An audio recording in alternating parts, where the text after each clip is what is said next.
Chapter 825. Wilbur sneered. Take me to your tribe.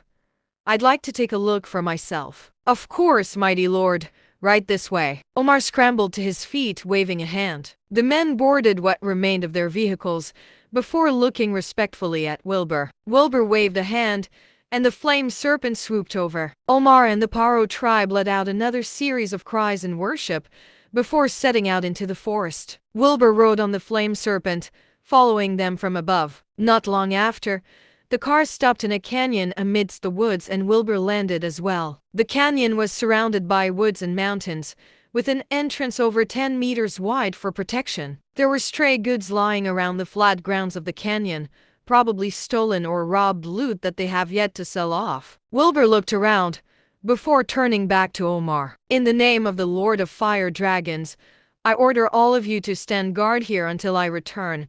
I shall have a new mission for you to complete when I am back. Yes, Lord. We await your return. Omar and the remaining survivors from Keith's squad fell to their knees, nothing but obedient and meek. Wilbur smirked before soaring off into the heavens. Over in Gold Sand City, over at the Everest Foreign Trade Headquarters, Hannah was in the office, having just returned from the hospital.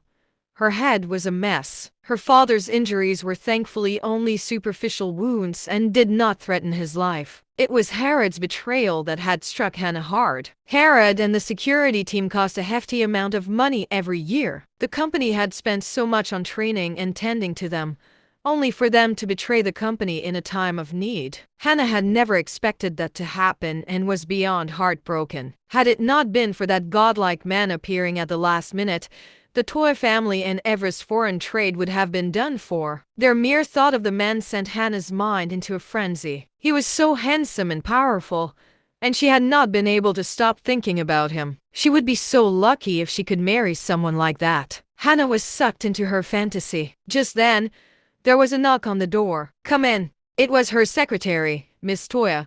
Mr. Penn from Cape would like to see you. Hannah could not contain her annoyance, frowning as she said, "Let him in." The secretary left, and Wilbur made his way inside. "Is there anything you need?"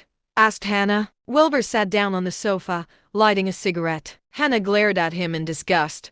Who did this bastard think he was, smoking in her office? Yet Cape was currently paying the company's bills, and he was here on their behalf. Hannah had no choice but to hold back her anger. "I heard something happen yesterday." Hannah glanced at Wilbur, leaning back in her chair. "Yes. But it's been solved with no issue. I saved my father and did not have to spend a penny." "That's wonderful. I heard that your head of security died, though." "What's that supposed to mean?" "That's a company affair. I don't think it's any of your business," Hannah retorted, flaring up in anger.